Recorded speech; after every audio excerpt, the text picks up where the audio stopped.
At Penji is our commitment to helping those who are making sacrifices to help others. Thank you to those making a difference in your community. We are currently accepting applications for Penji for nonprofits. If you know a nonprofit or you are one yourself, head over to penji.co and click on Penji for Good at the bottom of the website to learn how to qualify. If you are listening to this podcast and are not a nonprofit, well, welcome. Become a customer by using the custom coupon code within the podcast show notes. Proceeds of all sales goes directly back to the nonprofit from this interview. Now, back to the show. Hi, everybody. Welcome to Unified Purpose. You guys know what we do here. We share inspiring tales of compassion, resilience, and community spirit. I'm your host, Daniela, and I'm Penji's Partnership Coordinator. And today we have a really great episode. We have John McEwen from the New Jersey Theater Alliance. Hi, John. How are you? Good. And you? I'm doing great. I'm so excited to have you on the podcast.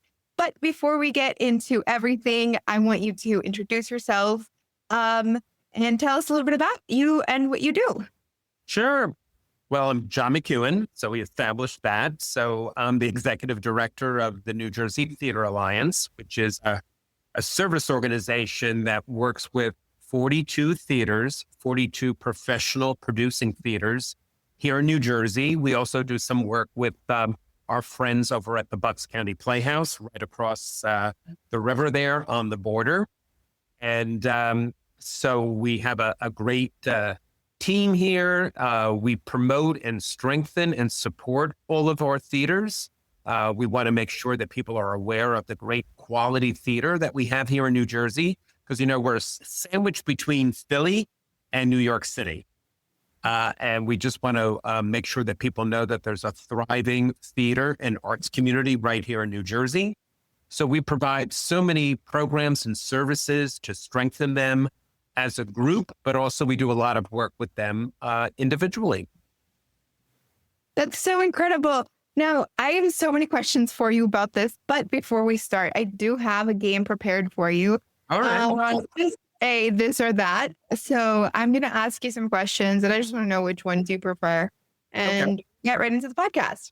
Okay, so first one is coffee or tea? Coffee. Second one, early bird or night owl? Early bird.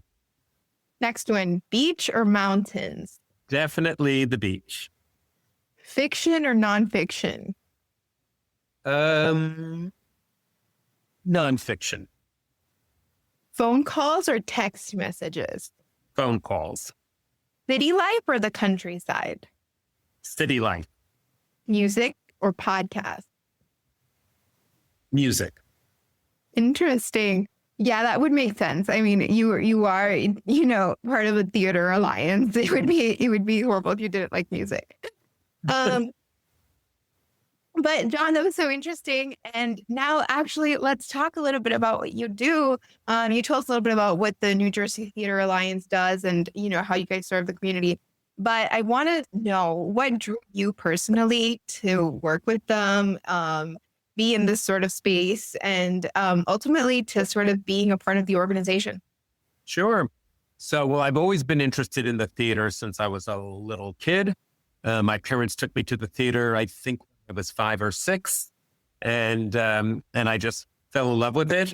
Did a lot of community theater when I was growing up as a kid. Our high school, unfortunately, did not have a drama department, unfortunately. So I had to seek out theater in kind of volunteer community theater organizations around my town. So that was just great. And I did think at some point, it'd be nice to be an actor. So I took acting classes. I did a lot of dinner theaters, some summer stock work.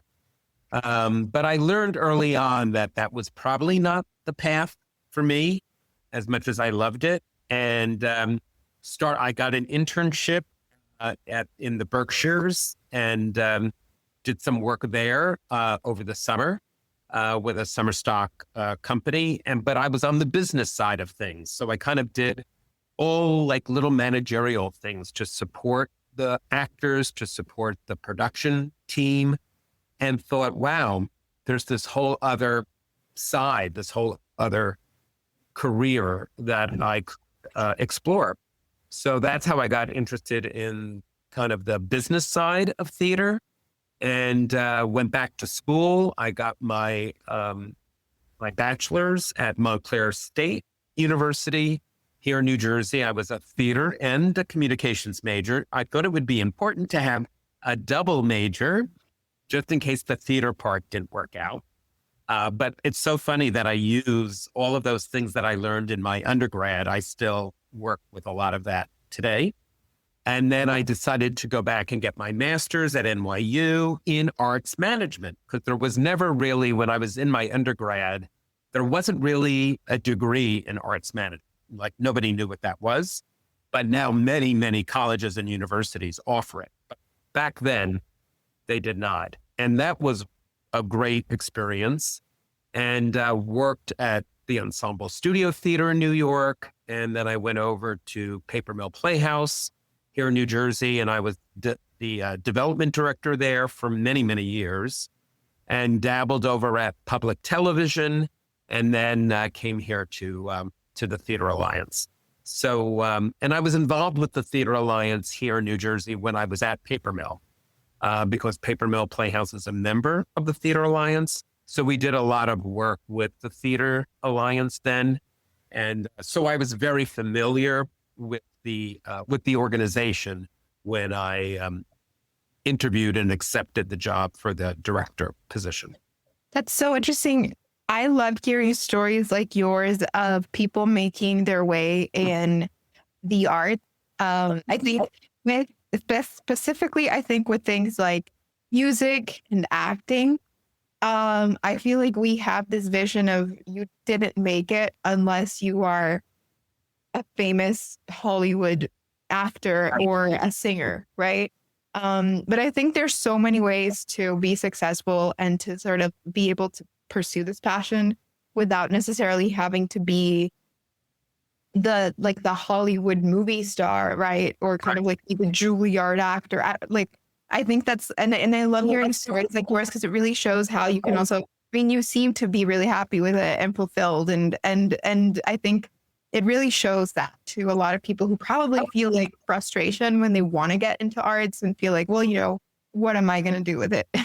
Right. Well, there's so many ways to be involved in the arts.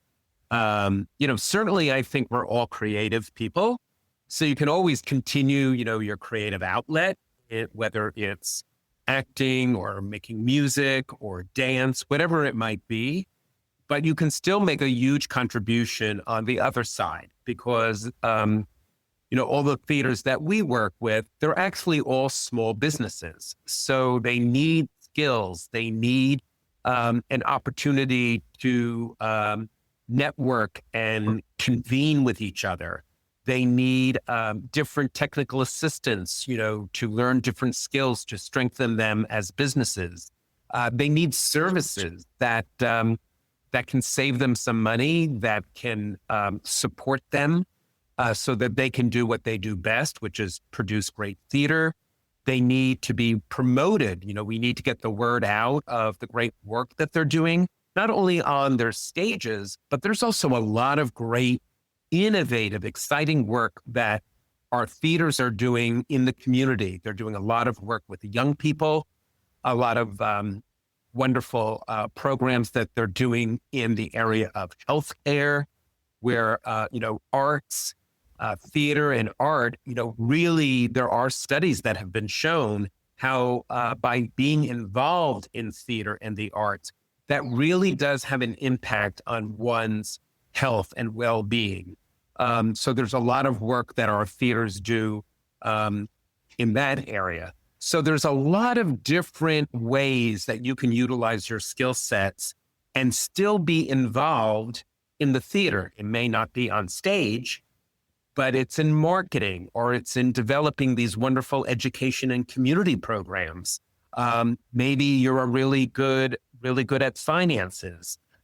So we definitely need, people who are wonderful at that, who might be wonderful at fundraising.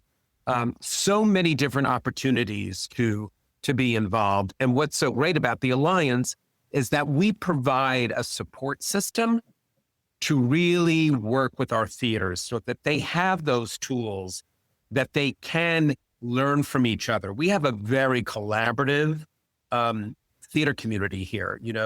Yes, they're competing for funding and tickets and audiences, but at the end of the day, they really know how to work together, support one another. They believe your theater success is a success for my theater. And that's why the Theater Alliance has been around for over 40 years, providing this support system to our field to strengthen them as a community. But we also do a lot of work with the theaters individually because they are slightly different and sometimes have different needs. So it's a great feeling to be of service and to really watch an exciting, thriving theater community here in New Jersey. It's been, when we started back in 1981, we only had 5 theaters, and now we have 42. That's And amazing. Yeah. And I do believe that it's because there's an organization like the Theater Alliance that a lot of artists came to make their theater home here in New Jersey because they knew there was this collaborative, congenial support system that the Theater Alliance provides. For sure. It leads me to a very interesting question. I think when we think about locations, we also tend to assume that because a certain part of like a city is popular for something, that everyone there must be thriving, right? So I think when you think of theater in New Jersey, you immediately would probably go into like, oh, so they're probably fine because they're close to New York and New York's theater is huge. Right. I don't think it's necessarily the case. I think it's, there's so many people trying to make it that it's hard to make yourself even known, right? And actually in industries like this, where I feel like a lot of it also has to be with being at the right place at the right time and just knowing the right people. And not necessarily, obviously talent is important, but I think a lot of times it's not just that. It's also just like the networking aspect of it, which I think what you guys are doing is great because it sort of creates that unison from different theaters to sort of create that community, which is what you were talking about. But I'm wondering right now, what are some of those biggest opportunities or challenges that you see actually like on a day-to-day that New Jersey is facing in the live theater space? Well, I do think the fact that we're sandwiched between New York and Philadelphia, I think it's so much better, but I think we have to continue to remind people of the great quality theater, professional theater that we have here in New Jersey. Professional meaning that all the actors are paid, all the designers, all the musicians, all the, tech people. People are paid to produce great theater here in New Jersey. They're members of Actors Equity, which is the actors' professional union. So these are not just, people volunteering to kind of come in and put on a show. These are actual professional theater artists that are actually that are producing great theater here in the state. Some of the challenges, certainly, after the pandemic, it certainly was a challenge. The pandemic was a huge, as you can imagine, very big challenge for our theaters. Theater was one of the first industries to shut down during the pandemic and one of the last industries to reopen. So if you think about, actors live, a live performance on stage and having to concern yourself with all of the protocols as it relates to that, right? Being in person, performing on stage, and then of course, all of your audiences coming into your theater. So we had to contend with quite a bit. So I am proud to say though, that we did not lose one theater during the pandemic. We really were able to jump in there and provide our theaters with support and resources and financial resources, as well as other funding resources to ensure that they kept their doors open. But now that they're back, it's still, a little bit of a challenge. People are not planning as far ahead and, as far in advance as they once did. Before the pandemic, I think People were like, oh, I'll go and do this in 2, 3, 4 months from now. They're now making very more last minute decisions. They're not subscriptions. A lot of our theaters have subscribers, where they purchase a series of shows for the year. Those are not quite at the level that they were before the pandemic. I think a lot of people don't want to say, oh, I'm going to just commit all my entertainment dollars to just one theater or 2 theaters. They're going to spread their time and their interests around a bit.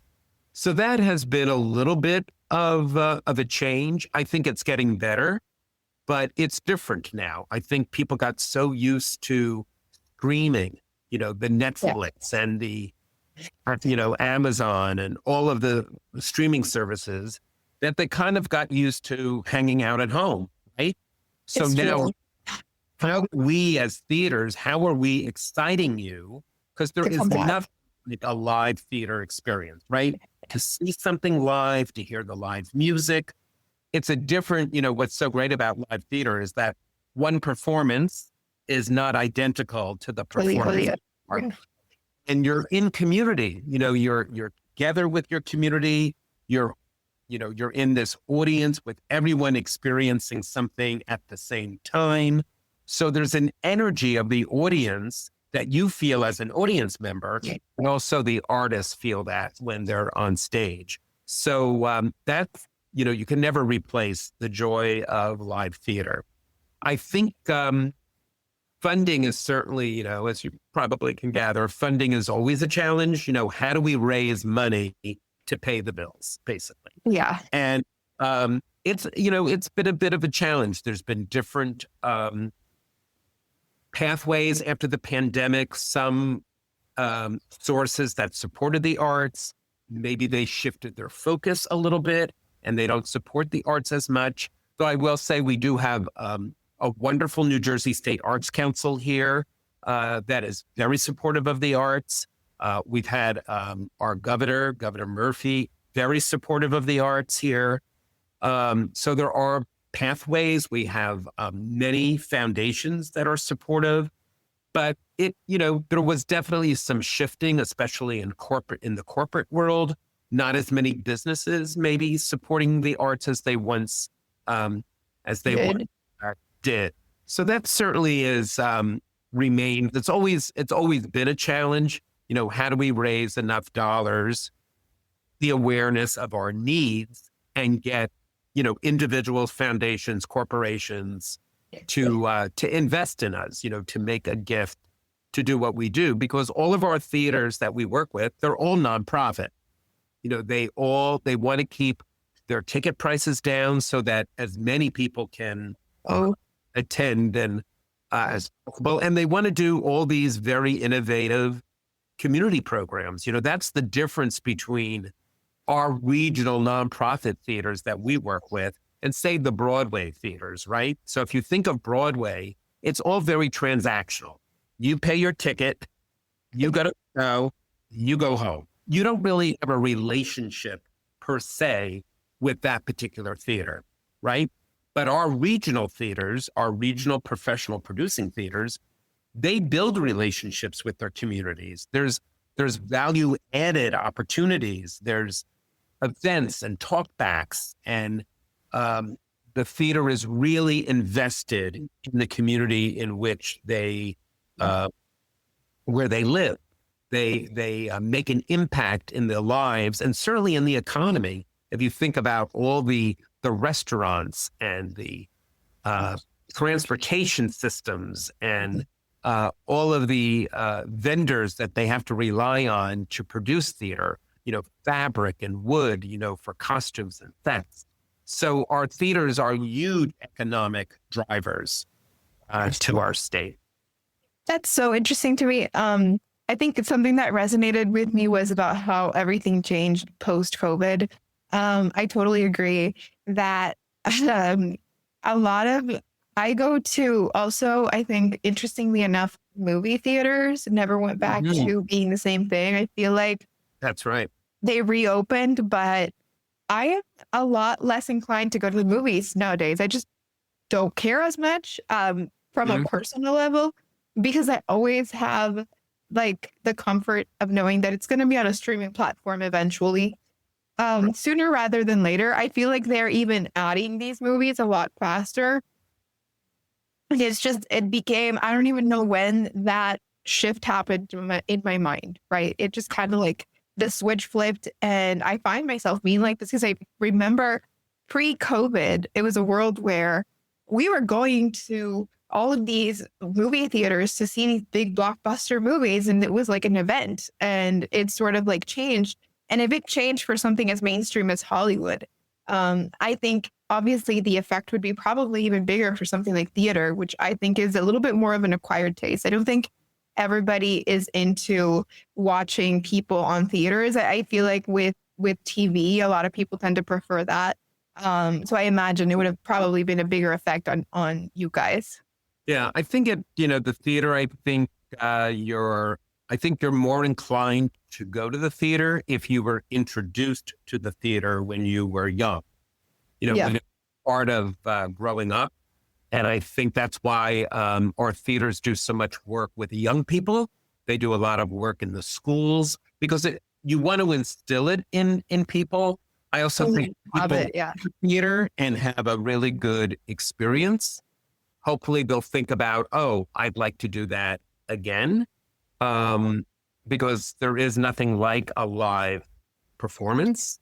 But definitely a lot of theater goers, are interested because they were exposed to it when they were young, through their parents, through their schooling, which is really important. And what I love to see is there's such incredible young, talented people out there today that are loving the theater, that want a career in the theater. We actually have an incredible program called the Career Accelerator Program, which allows young people, emerging leaders of color, different generations, either they're just finishing up college or they just graduated, and we're giving them a paid fellowship where for 6 months, working with 2 of our theaters, we kind of little matchmaking. And they also spend a couple of months with the Theater Alliance staff. So at the end of the 6 months, they really have some good understanding and have been able to provide a contribution, gain some skill sets, whether it's in the area of marketing at a theater, maybe they're helping production, maybe they're interested in development and fundraising, whatever it might be, they're building these skill sets so that they can actually, hopefully, they're building their network through these fellowships. So we love this program. We've had it for a few years now. These young people are amazing, so smart, so dedicated. And we're really happy to say that several of them, as a result of these fellowships, they've landed employment, either at one of our theaters or another arts organization. So it's really great to see that this program is basically a bit of a training ground, if you will, building networks. And we all know so much is about the networking, but we're really happy to see that there is this new generation of leaders that are going to be coming into our theater and our arts field. I also think that definitely newer generations, I feel like they're a lot more inclined to learn about art and involve themselves in art. I don't know if that's just my impression. I feel like I see the younger people nowadays being a lot more willing to involve themselves in this than before. I'm not a sociologist, so like if anybody watching this is welcome to tell me about like the social implications of this, please do so in the comments. But I genuinely have seen a lot more positive feedback towards it.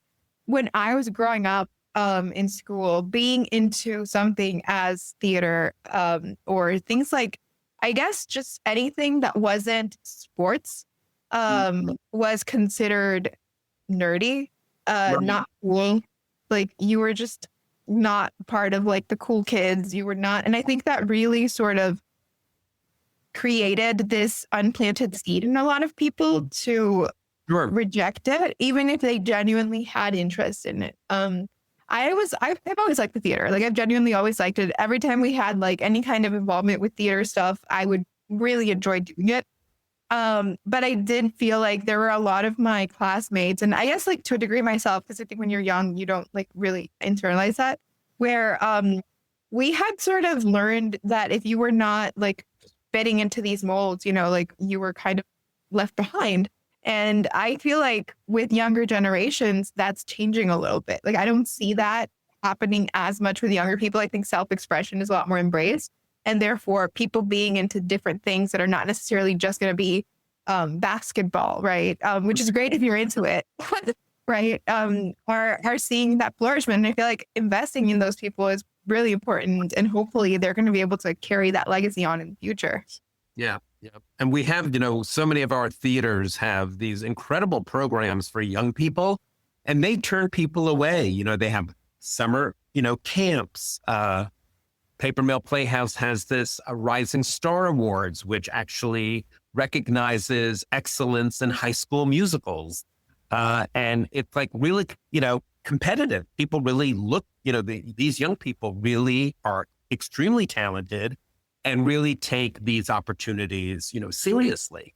So I do see a lot of interest in young people, and that gives us, of course, hope that work in the arts, that they, you're seeing new generations take an interest in and wanting to get involved and even make it, part of their, a career choice, which of course, we love.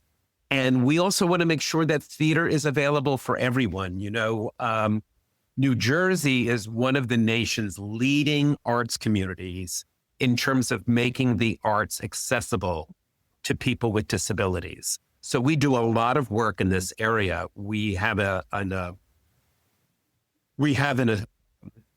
program called the Cultural Access Network Project. So we've been partnering with our State Arts Council for over 30 years on this project to really make sure that museums and theaters and all arts organizations are accessible to people with disabilities. And New Jersey has really taken a lead here. Our Arts Council has been so great in partnering with us on this project.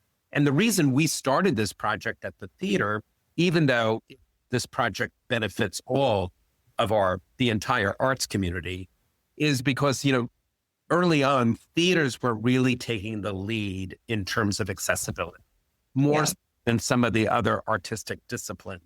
So that's why it started at the Theater Alliance and remains at the Theater Alliance today. Plus, I have a very personal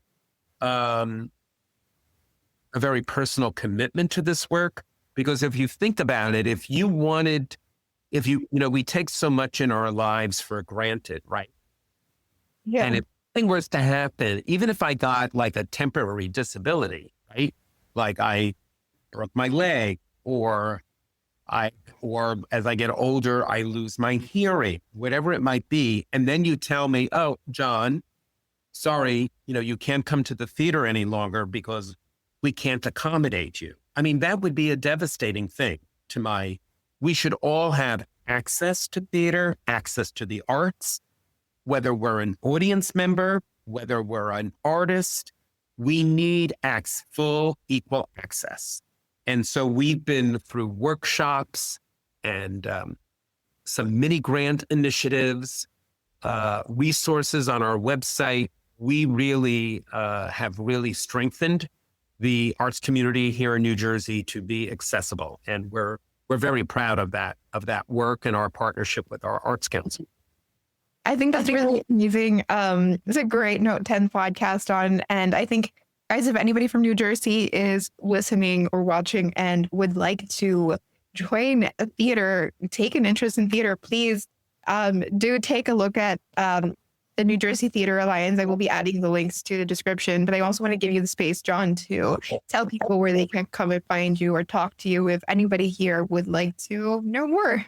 Sure. Well, it's our website is njtheateralliance.org, and we spell theater with an R-E. So it's NJ Theater Alliance, all one word, penji.org. And, take a look through the website. You'll see you'll see our incredible theater community is all there. We have this incredible marketing campaign called Explore Professional Theater Close to Home. So you'll probably find us on Facebook and Google Ads. We're constantly promoting the great work of our theaters. Take a chance and explore. We have such a diverse theater community with amazing work from musicals and classics and theater for young people and Shakespeare, new plays. So many of our theaters develop their new plays, so take advantage of that and just explore. And if you want to contact us, please do. You'll see myself and the rest of my colleagues on the website. We'd love to hear from you. If you want to get interested in the theater or you have a question about one of our theaters, certainly don't ever hesitate to reach out. We'd love to hear from you. Awesome. Yeah. And they added all of these links to the description. Thank you so much, John, for being on the podcast today. Guys, listen, subscribe, follow us, and I'll see you on the next episode. Thank you so much. Thanks, everyone. Thank you. You've been listening to Unified Purpose, brought to you by Penji.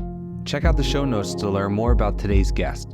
And to learn more about Penji, the human-first creative subscription service, head over to penji.co. And by the way, if you're still listening, it would mean the absolute world to us if you were to share this podcast with a friend and, of course, subscribe.